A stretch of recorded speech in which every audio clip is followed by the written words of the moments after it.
بسم اللہ الرحمن الرحیم۔ میں شروع کرتی ہوں اللہ کا نام لے کر جو بڑا مہربان نہایت رحم کرنے والا ہے۔ سارے دوستو، سارے بھائیوں، السلام علیکم۔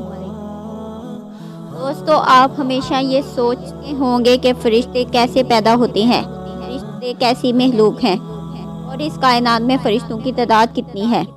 یقیناً فرشتوں کے سردار حضرت جبرائیل علیہ السلام کا نام آپ نے سنا ہوگا، لیکن شاید آپ بھی نہیں جانتے کہ حضرت جبرائیل علیہ السلام کی پیدائش کب اور کیسے ہوئی، اور حضرت جبرائیل علیہ السلام کی ظاہری شکل و صورت کیسی ہے۔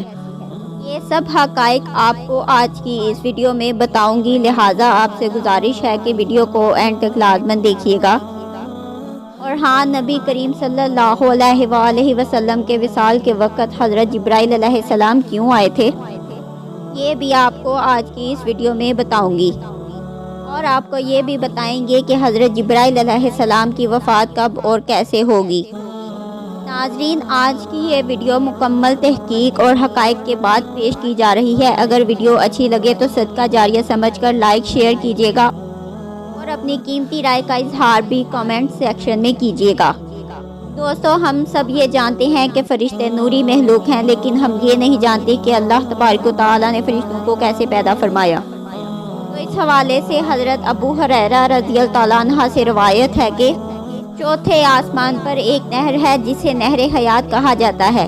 حضرت جبرائیل علیہ السلام ہر روز اس میں غوطہ لگاتے ہیں اور اپنے پر جھاڑتے ہیں کہ جس سے 70,000 قطرے گرتے ہیں، اور اللہ تعالیٰ ہر قطرے سے ایک فرشتہ پیدا فرماتا ہے، اور ہر فرشتے کو یہ حکم دیا جاتا ہے کہ بیت المعمور میں جا کر نماز پڑھیے، اور جب نماز پڑھ کے باہر نکلتے ہیں تو پھر انہیں دوبارہ وہاں جانے کی اجازت نہیں ملتی، اور پھر ان میں سے ایک افسر مقرر کر دیا جاتا ہے اور اس کو کہا جاتا ہے کہ سب کو آسمان کے ایک مقام پر اکٹھا کرے، اور پھر وہاں سب مل کر اللہ کی تسبیح بیان کرتے ہیں۔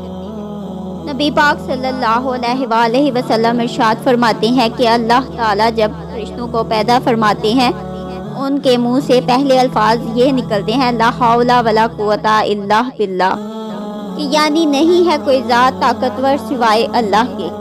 اور یہی الفاظ پیدا ہونے کے بعد حضرت جبرائیل علیہ السلام کے بھی تھے۔ دوستو، جبرائیل کے معنی ہے عبداللہ، یعنی اللہ کا بندہ، لیکن فرشتوں کے درمیان آپ خادم رب، یعنی رب کے خادم کے لقب سے مشہور ہیں۔ آپ صلی اللہ علیہ وآلہ وسلم نے فرمایا، مجھے اس کی خواہش بلکہ تمنا ہے۔ تو حضرت جبرائیل علیہ السلام ایک مرتبہ اپنی اصل صورت میں وحی لے کر آپ کے پاس حاضر ہوئے، ان کو دیکھتے ہی آپ پر غشی طاری ہو گئی۔ حضرت جبرائیل علیہ السلام نے اپنے بدن سے ٹیک لگا کر آپ کو سنبھالے رکھا، اور اپنا ایک ہاتھ حضور صلی اللہ علیہ وآلہ وسلم کے سینے پر اور ایک ہاتھ دونوں شانوں کے درمیان رکھ دیا۔ جب آپ کو افاقہ ہوا تو حضرت جبرائیل علیہ السلام نے عرض کیا، یا رسول اللہ صلی اللہ علیہ وآلہ وسلم، اگر آپ حضرت اسرافیل علیہ السلام کو دیکھ لیتے تو آپ کا کیا حال ہوتا؟ ان کو تو اللہ تعالیٰ نے 12,000 بازو عطا فرمائے ہیں، اور ان کا ایک بازو مشرق میں ہے اور دوسرا بازو مغرب میں، اور وہ عرش الہی کو اپنے کندھوں پر اٹھائے ہوئے ہیں۔ ناظرین، مسلمان ہونے کی حیثیت سے ملائکہ پر یقین رکھنا ہمارے ایمان کا حصہ ہے۔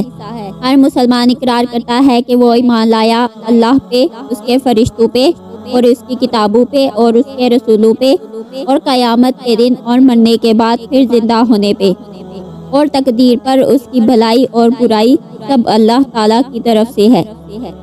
فرشتے آسمان پر رہنے والی ایسی مخلوق ہے جو خطا سے پاک اور معصوم ہے۔ ان کی تخلیق انسانوں سے پہلے ہوئی ہے۔ اللہ تعالیٰ نے ان کی تخلیق نور سے کی ہے، اور وہ اللہ تبارک و تعالیٰ کی حمد و ثنا بیان کرتے ہیں اور اس کی طرف سے عائد ذمہ داریوں پر مامور ہیں، اور اللہ تعالیٰ کا پیغام انسانوں تک پہنچانا انہی کے ذمہ ہے۔ اور حضور سرور کونین حضرت محمد صلی اللہ علیہ وآلہ وسلم نے ارشاد فرمایا، مجھے ملائکہ میں سے صرف ایک پاک روح یعنی جبرائیل علیہ السلام کے بارے میں سنانے کی اجازت دی گئی، جو کہ اللہ سبحانہ تعالیٰ کے عرش تلے ہیں اور خدائے بزرگوں برتر کے تاج حق کو اٹھائے ہوئے ہیں۔ جبرائیل علیہ السلام کے کان کی لو اور کندھے کے درمیان 700 سال کا فاصلہ ہے، ایک روایت میں رسول اللہ صلی اللہ علیہ وآلہ وسلم نے فرمایا پرندے کی 700 سال کی اڑان کا فاصلہ ہے۔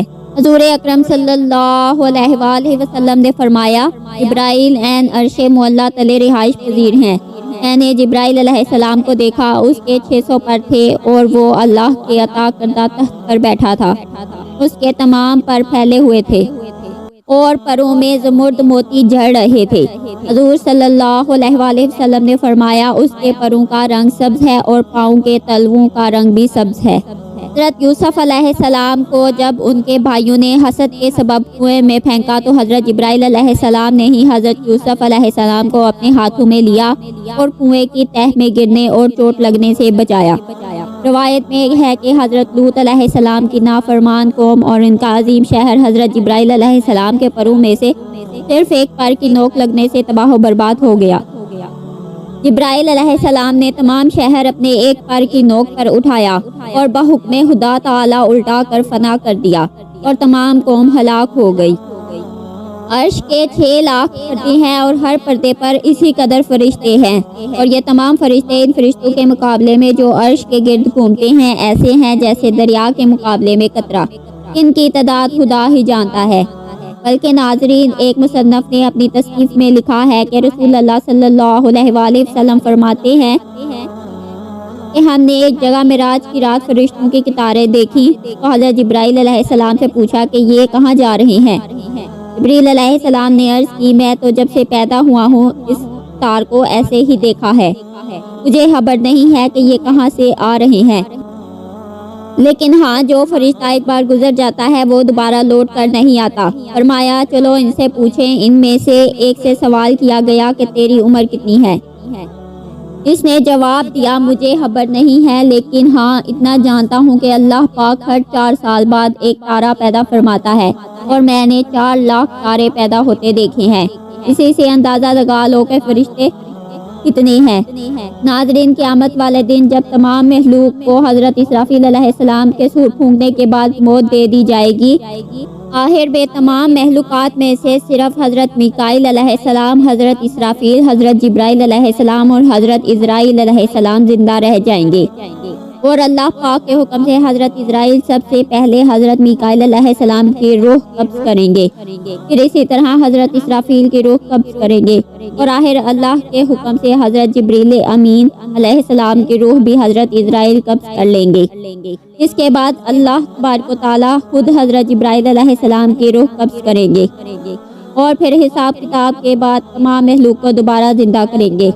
ہماری دعا ہے کہ قیامت والے دن اللہ کریم ہم سب پر اپنا رحم فرمائے اور اللہ پاک ہمیں ملائکہ، انبیاء اور رسول اور صحابہ کرام کے مقابلے میں ہر قسم کی بے ادبی اور گستاخی سے محفوظ رکھے۔